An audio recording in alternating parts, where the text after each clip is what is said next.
नमस्कार। हम नरेंद्र मिश्र आप देखत हई गोरखपुरिया भोजपुरिया के बतकही के एक नया एपिसोड।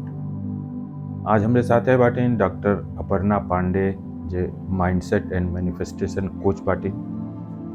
आज हमन के माइंडसेट पर ही इनसे बात कही जाई कि आजकल लइकन के इम्तहान चलता और देखे में आवता कि 95%, 97%, 99% वाले लइके ज़्यादा हो गए बाटे और सोशल मीडिया पे माई दादा उनका लगा के बहुत बहुत बधाई देलें। तो ऐसे में जो 80% वाले या 60%, 70% वाले लइके बाटे उनके पर का प्रभाव पड़ता और उनमें उनके माता पिता के का रोल होके के चाहिए, ये पर आज हम डॉक्टर साहब से बात करब। तो डॉक्टर साहब बहुत स्वागत बा आपके स्टूडियो में। बहुत धन्यवाद। और जैसन कि अभी हम बोलत रहली हैं कि आजकल इम्तहान अभी लइकन के इम्तहान ख़त्म भइल बा और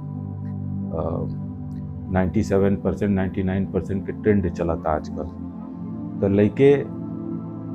लइकन पे एक बड़ा एक पर प्रभाव पड़ेला। जैसे मान लीजिए 85% वाले लइका हमें कुल उमें एक कमतरी के एहसास आवेला कि हम कहीं नाई बाटी हैं, फ्रेम में नाई बाटी। तो एमे माई बाप के, माई दादा के का रोल होके के चाहे कि अपने लइकन के कैसे वो आगे बढ़ावें, कैसे उनके मतलब कैसे उनके साथ क्या व्यवहार करें, पर तनी आप हमरे दर्शकन के बताएं। बहुत सेंसिटिव विषय हवे और बहुत जिम्मेदारी वाला विषय हवे। तो हम पहले वीडियो के स्टार्ट पे सबसे रिक्वेस्ट करत हैं कि एके जरूर सुनी, ध्यान से सुनी, आ एके उतारी अपने जीवन में। काहे कि केहू जोनो लइका पढ़ता ते फेल तो हो ही नहीं सकेला। केहू भी दुनिया में फेल तो बटले नहीं खे। अजे फेल बा ते लिखत ते सीखता, हम चाहे आप चाहे जे पढ़ी ते ही तो फेल हुई पहले था। काहे कि में रउआ बात के लिए 80%, 60% वाला के हम और ही नीचे जाते हैं कि जे लइका फेल हो गए कोनो साल में। अब ओकरे ऊपर भी बहुत बुरा प्रभाव पड़ता। अब जे सोशल मीडिया पे फ्लॉन्टिंग का चीज हो गल बा। आजकल सोशल मीडिया का मतलब ये हो गल बा कि हमनी के का खात हैं, का होता घर में, सब कुछ दिखावे के बा, सब कुछ शुड बी पब्लिक। अब एक के रोकल बहुत जरूरी बाटे। अगर आप एको बाल मन के हिसाब से देखें what is a child psychology, तब पहले ओके ये समझाई कि अगर वो पढ़ता, स्कूल जाता, कुछ मेहनत करता तो वो ऑलरेडी एगो विनर हवे रोज चीज में, डेली लाइफ में वो विजयी हवे ऑलरेडी। काहे कि सुबह उठ के जाता, ड्रेस पहनता, स्कूले जाता, कुछ सीखता, पढ़ता, कुछ तो एको अक्षर सीखता तो सीखता। अब 90% वाला या 95% वाला के लोग कहता विनर हवे। चाहे ये बहुत अच्छा बात बाटे कि वो अपने सब्जेक्ट का मास्टर हवे, बहुत बढ़िया बात बा। लेकिन एगो प्रैक्टिकल बात जे इस समाज में अबे कुछ करता, जैसे कि आप हैं चाहे हमें जे स्कूल से निकल गए बा कुछ करता, तो उनसे आप पूछे कि जैसे आपके हाई स्कूल का कितना परसेंटेज हुई, हमरे कितना हुई, क्यों हमने से आज पूछा था? नहीं। हमने का स्किल सेट हवे जो ना जिसकी वजह से हम सब के आपके जो जो देखा था से काम करता। तो स्किल सेट सबसे इम्पोर्टेंट हवे आज के डेट में। अब AI का जमाना आ गल बा, जमाना बहुत आगे चल गल बा। अब इन तक लोग बैठल बा हाई स्कूल इंटर के मार्क्स पे। लेकिन कितना लोग बटे जो हाई स्कूल भी नहीं पढ़ले लेकिन बहुत बढ़िया करता। अब एक मतलब ये नहीं कि हम एजुकेशन के कम तर कहत हैं, नहीं, एजुकेशन बहुत इम्पोर्टेंट हवे। एजुकेशन हमके कहीं लेके जाता, लेकिन ये एगो चीज नहीं कि जे पे हम अपने लइकन के नालायक, चाहे कमतर, चाहे कमजोर घोषित कर दे।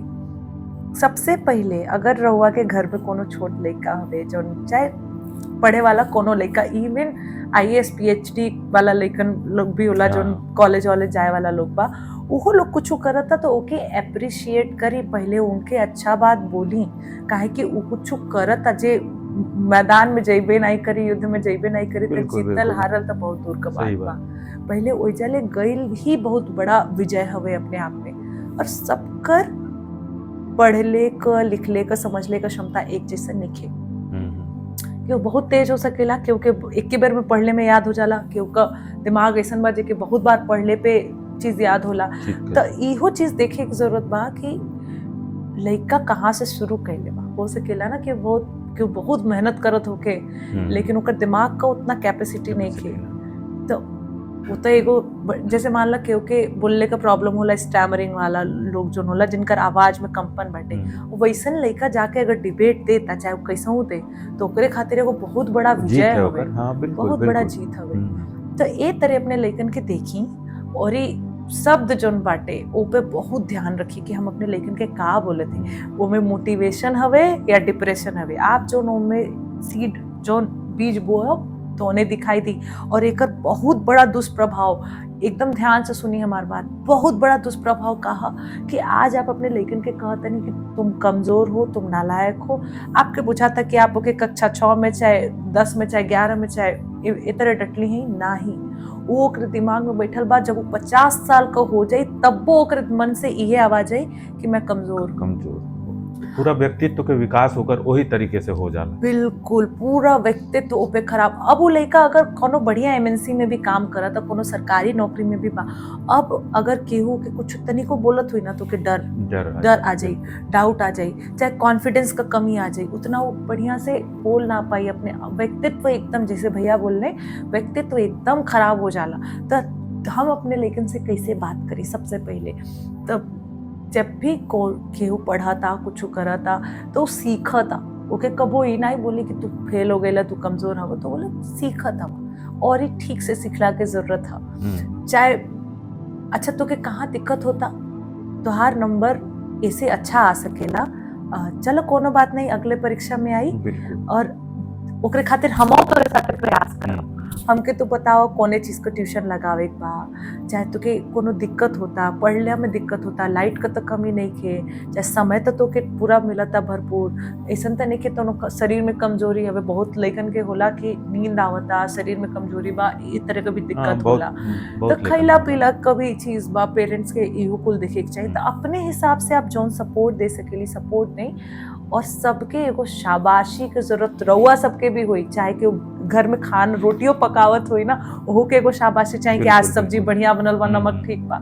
उ नहीं मिलेला तो घर में कितना रीस बरेला ना सबके कि भाई हम इतना करत है, लेकिन के कुल डायलॉग बहुत कॉमन हवे कि हाँ हर घर में होला, हाँ कि इतना कमी रहता कि को मुंह सोचने के हो।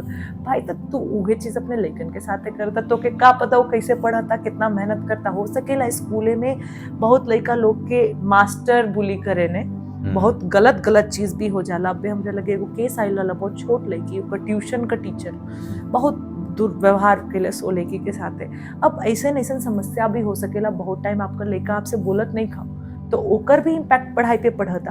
तो आप कितना अपने लइकन से दोस्ती में बानी, प्रभाव में बानी, ओके अप्रिशिएट करत तनी, ओकरे साथे देखत है कि उनके मन के बात जानी हाँ कहाँ आप उनके मदद कर सकेली। हो सकेला जो ने मैथ टीचर के यहाँ पढ़त हो के उनकर ऊपर ना बुझात हो सकेला ओजा कुछ हो के समझता हो के। बहुत लेकिन कि हम जब पढ़त रही तो इहो दिक्कत रहला कि ब्लैक बोर्ड पर पढ़ावल जाए तो कुछ लेकिन के जिसके पीछे सीट मिले उनके नहीं दिखाई देता, तो वो वजह से बहुत लोगों का लेक्चर छूट जाला पर डर से कि वो बोल नहीं के पावत। तो ये कुल बहुत जरूरी है कि पहले व्यवहार सुधारी अपने लेकिन के साथ शब्द सुधारी, समझी, समस्या का समाधान के लिए पे सोची, और ओकरे बाद जब रिजल्ट आवता ना, चाहे कुछ रिजल्ट आवे 60%, 70%, 50%, घर में मिठाई जरूर ले आई। बहुत बढ़िया बात बतौली, और सबके ये बात के नोट कर लेवे के चाहिए। अब रवा के वो बात बताई, रणबीर कपूर का एगो कहानी हमारे सामने आयल ना, तो जब खैर सेलिब्रिटी हमें लोग उतना देखिए कितना रेजोनेट करता था, बट वो छोट रहे ना तो उनका बहुत पढ़ाई लिखाई में मन नहीं लागत रहा, तो बहुत खराबो नंबर आवे तो घर में लोग पार्टी करे शुरू कर दे लोग कि अरे वाह मेरा राजा बेटा कितना बढ़िया नंबर लाया, पार्टी है, आज शाम को पार्टी है। उनका कॉन्फिडेंस लेवल देखिए, उनके कबो पता ही नहीं चलल। अब उनके पता बा कि हम बहुत कम नंबर ले आवत रही, हमारे घर में पार्टी होत रहा, उनके कबो इस चीज का मतलब इल्म नहीं भइल। अब कॉन्फिडेंस देखिए उनका। यही तरह हमारे भाइयों का हम अगर सोचें तो अब तो बहुत हाई स्कूल में वो टॉप क्लास, जिला टॉप क्लास, इंटर में भी बहुत अच्छा नंबर ले लेस, लेकिन जब छोट रहोगे ना तो बहुत बेकार नंबर आवे ओकर मैथ में, तो बेकार नंबर बोले तो 10 में कबो 0 चाहे 1 तरह। लेकिन ओकरे हमने के स्कूल में जो प्रिंसिपल रहे ना तो के पेंसिल चाहे कुछ पकड़ा दे, कंसोलेशन प्राइज, ओके कबो नहीं बोले कि बेटा तुम फेल हुए, कह मेहनत करो बेटा मेहनत करो। हमार भाई बहुत बढ़िया से पढ़लस लिखलस, बहुत अच्छा करता। तो ए तरह आप अपने लेखन के प्रोत्साहित कर सकेली। बहुत जगह ऐसा होला जे फेल हुई ते ही पास हुई, बिल्कुल, बिल्कुल, ये सबके जाने के चाहिए। हम आज आपके बात बताएँ, हम आज सोशल मीडिया पे देख ली, बहुत हमारे हित मित्र हमें अपने लेखन के डालत हवें कि 97% मेरा बेटा पाया है और वो खड़ा बा, फ़ोटो डलले बाटे, बहुत-बहुत बधाई, मित्र लोग भी बहुत-बहुत बधाई। हमें आज एक सरकारी अधिकारी हमें बड़हन अधिकारी, उनका पोस्ट हम देखली, उनके लइका फेल हो गइल रहल है। तो वो अपने पेज पर ओकर मार्कशीट डलने, ओके बहुत बधाई देने कि तुमने बहुत अच्छा किया और भविष्य तुहार उज्जवल होखे, और ओकरे बगल में आपन मार्कशीट डलने। तो उनकर मार्कशीट में 60% हाई स्कूल, इंटर फेल, और आज के स्थिति उनकर रहा। देखिए तो ये एक आज बड़ा बढ़िया हमें लगल। तो इस सबके जितना दर्शक हमार बाटे हैं, उनके ये समझे के चाही कि आजकल के पीढ़ी पर कितना दबाव बा समाज के परफॉर्म कैले के, मतलब अपने आप के साबित कैले के, और ओमे माँ बाप के बहुत महत्वपूर्ण भूमिका होला। आज के समय में भाग दौड़ के पूरा जीवन बा, माँ बाप उतना समय भी नहीं दे पावे में, लेकिन जैसा आप बतौली कि अपने लइकन के आपके जाने के, उनके मन के बात जाने के चाहिए। अगर कम नंबर आइल बा तो काहे आइल बा, ये आपके जाने के चाहिए।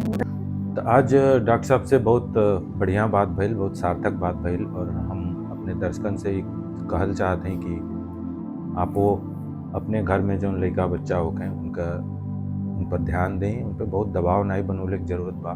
काहे कि आजकल देखी अब कोटा में तमाम सुनाई देला कि आत्महत्या छात्र कहलें, ये अत्यधिक दबाव के, परिवार के, समाज के दबाव के नतीजा होला। और अपने बच्चन के, लइकन के पहचाने के चाही कि ओके का चाही, उ का चाहता। जबरदस्ती ओके कोटा भेज के चाहे ओके कुछ करल चाहता, आप ओके इंजीनियर बनावल चाहते हैं, तो ये नहीं चली। अब पुरान समय नहीं बा, नया समय बा। बहुत करे खातिर बहुत सा ऐसा काम बा जो आज करके लेके जाना था, हमन के नहीं जानते। तो ओके समझे के चाहिए, और आपके लइका जौन भी पढ़ता करता ओके एक बार देखी समझी, और ऊपर दबाव न बनाई, ओके करे दें, ओकरे साथे खड़ा रही। और गोरखपुरिया भोजपुरिया के ये एपिसोड आपके कैसन लगल, एक देख के जरूर बताई, और एके अपने साथी संगतियन के भी आप भेजें ताकि वो लोग तक जानकारी पहुँचे। डॉक्टर साहब आज हमन के साथे बाटिन, आप हमरे दर्शकन के का कहल चाहते हैं, अंतिम 2 शब्द? हाँ भैया, जो बात कहली रवा कोटा वाला, तो ये बहुत जिम्मेदारी बा हमनी के। तनी सा प्रयास से ना बहुत जीवन और बहुत अच्छा जीवन बच सकेला, जे हम हमार लायक डॉक्टर, इंजीनियर, चाहे कोनो भी चीज़ बन सकेले।